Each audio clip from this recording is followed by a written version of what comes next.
Chapter 24 of Tarzan and the Jewels of Opar.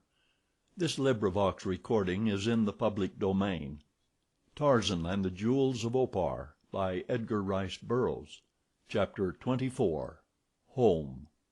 As Tarzan of the Apes hurtled through the trees, the discordant sounds of the battle between the Abyssinians and the lions smote more and more distinctly upon his sensitive ears, redoubling his assurance that the plight of the human element of the conflict was critical indeed. At last the glare of the camp fire shone plainly through the intervening trees, and a moment later the giant figure of the ape man paused upon an overhanging bough to look down upon the bloody scene of carnage below. His quick eye took in the whole scene with a single comprehending glance, and stopped upon the figure of a woman standing facing a great lion across the carcass of a horse. The carnivore was crouching to spring as Tarzan discovered the tragic tableau. Numa was almost beneath the branch upon which the ape man stood, naked and unarmed. There was not even an instant's hesitation upon the part of the latter. It was as though he had not even paused in his swift progress through the trees, so lightning like his survey and comprehension of the scene below him, so instantaneous his consequent action. So hopeless had seemed her situation to her that Jane Clayton but stood in lethargic apathy awaiting the impact of the huge body that would hurl her to the ground, awaiting the momentary agony that cruel talons and grisly fangs may inflict before the coming of the merciful oblivion which would end her sorrow and her suffering. What use to attempt escape? As well face the hideous end as to be dragged down from behind in futile flight. She did not even close her eyes to shut out the frightful aspect of that snarling face, and so it was that as she saw the lion preparing to charge, she saw too a bronzed and mighty figure leap from an overhanging tree at the instant that Numa rose in his spring. Wide went her eyes in wonder and incredulity as she beheld this seeming apparition risen from the dead. The lion was forgotten, her own peril, everything save the wondrous miracle of this strange recrudescence. With parted lips, with palms tight pressed against her heaving bosom, the girl leaned forward, large-eyed, enthralled by the vision of her dead mate. She saw the sinewy form leap to the shoulder of the lion, hurtling against the leaping beast like a huge, animate battering ram. She saw the carnivore brushed aside as he was almost upon her, and in the instant she realized that no substanceless wraith could thus turn the charge of a maddened lion with brute force greater than the brute's. Tarzan, her Tarzan, lived! A cry of unspeakable gladness broke from her lips, only to die in terror as she saw the utter defenselessness of her mate, and realized that the lion had recovered himself and was turning upon Tarzan in mad lust for vengeance. At the ape man's feet lay the discarded rifle of the dead Abyssinian whose mutilated corpse sprawled where Numa had abandoned it. The quick glance which had swept the ground for some weapon of defense discovered it, and as the lion reared upon his hind legs to seize the rash man thing who had dared interpose its puny strength between Numa and his prey, the heavy stock whirred through the air and splintered upon the broad forehead. Not as an ordinary mortal might strike a blow did Tarzan of the Apes strike, but with the maddened frenzy of a wild beast backed by the steel thews which his wild, arboreal boyhood had bequeathed him. When the blow ended, the splintered stock was driven through the splintered skull into the savage brain, and the heavy iron barrel was bent into a rude V. In the instant that the lion sank lifeless to the ground, Jane Clayton threw herself into the eager arms of her husband. For a brief instant he strained her dear form to his breast, and then a glance about him awakened the ape man to the dangers which still surrounded them. Upon every hand the lions were still leaping upon new victims. Fear-maddened horses still menaced them with their erratic bolting from one side of the enclosure to the other. Bullets from the guns of the defenders who remained alive but added to the perils of their situation. To remain was to court death. Tarzan seized Jane Clayton and lifted her to a broad shoulder. The blacks who had witnessed his advent looked on in amazement as they saw the naked giant leap easily into the branches of the tree from whence he had dropped so uncannily upon the scene, and vanish as he had come, bearing away their prisoner with him. They were too well occupied in self-defense to attempt to halt him, nor could they have done so other than by the wasting of a precious bullet which might be needed the next instant to turn the charge of a savage foe.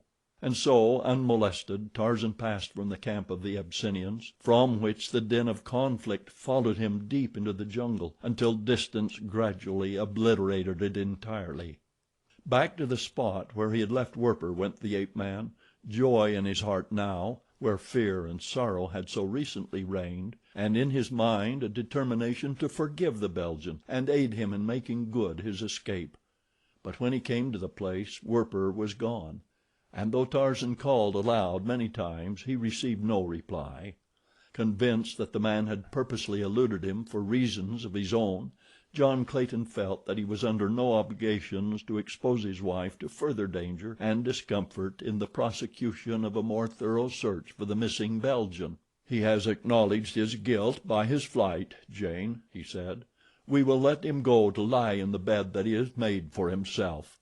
Straight as homing pigeons the two made their way toward the ruin and desolation that had once been the center of their happy lives, and which was soon to be restored by the willing black hands of laughing laborers, made happy again by the return of the master and mistress whom they had mourned as dead.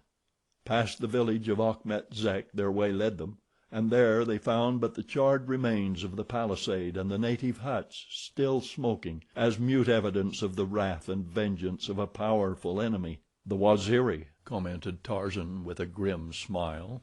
"God bless them!" cried Jane Clayton. "They cannot be far ahead of us," said Tarzan. "Basuli and the others."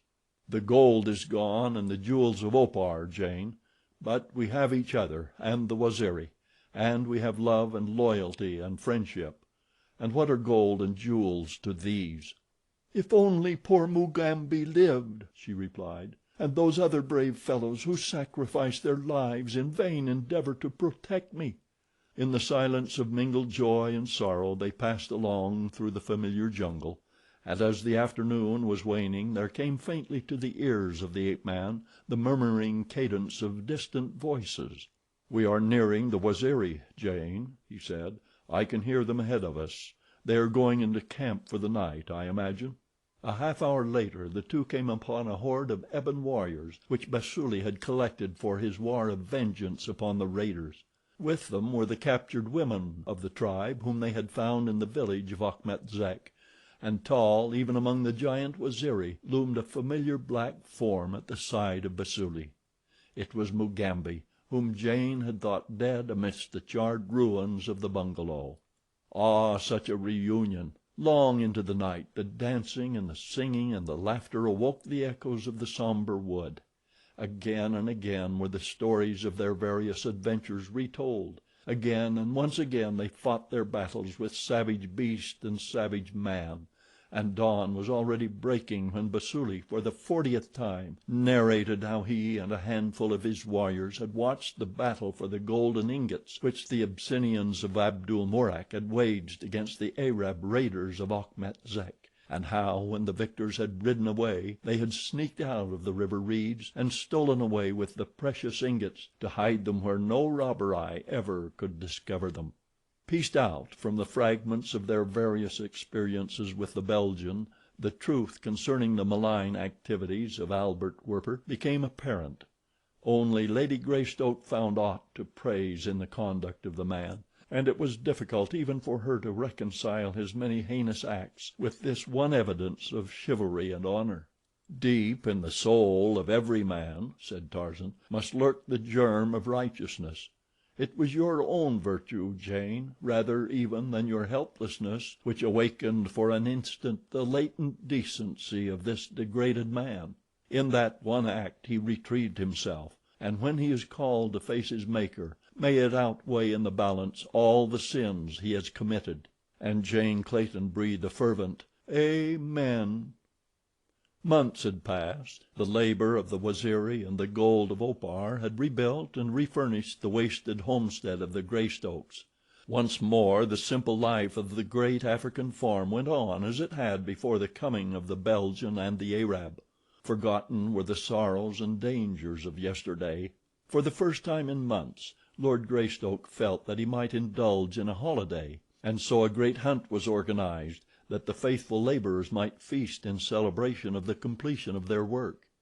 In itself the hunt was a success, and 10 days after its inauguration a well laden safari took up its return march toward the Waziri plain. Lord and Lady Greystoke, with Basuli and Mugambi, rode together at the head of the column, laughing and talking together in that easy familiarity which common interests and mutual respect breed between honest and intelligent men of any races. Jane Clayton's horse shied suddenly at an object half hidden in the long grasses of an open space in the jungle. Tarzan's keen eyes sought quickly for an explanation of the animal's action. "What have we here?" he cried, swinging from his saddle, and a moment later the four were grouped about a human skull and a little litter of whitened human bones. Tarzan stooped and lifted a leathern pouch from the grisly relics of a man. The hard outlines of the contents brought an exclamation of surprise to his lips.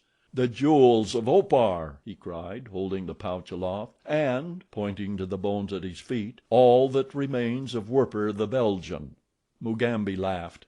"Look within, Bwana," he cried, "and you will see what are the jewels of Opar. You will see what the Belgian gave his life for." And the black laughed aloud. "Why do you laugh?" asked Tarzan. "Because," replied Mugambi, "I filled the Belgian's pouch with river gravel before I escaped the camp of the Abyssinians whose prisoners we were. I left the Belgian only worthless stones, while I brought away with me the jewels he had stolen from you. That they were afterward stolen from me while I slept in the jungle is my shame and my disgrace, but at least the Belgian lost them. Open his pouch and you will see." Tarzan untied the thong which held the mouth of the leathern bag closed, and permitted the contents to trickle slowly forth into his open palm. Mugambi's eyes went wide at the sight, and the others uttered exclamations of surprise and incredulity, for from the rusty and weather-worn pouch ran a stream of brilliant, scintillating gems. "The jewels of Opar!" cried Tarzan. "But how did Werper come upon them again?" None could answer, for both Chulk and Werper were dead, and no other knew. "Poor devil," said the ape man, as he swung back into his saddle. "Even in death he has made restitution. Let his sins lie with his bones." End of Chapter 24. End of Tarzan and the Jewels of Opar, by Edgar Rice Burroughs. Recording by Ralph Snelson, Springville, Utah.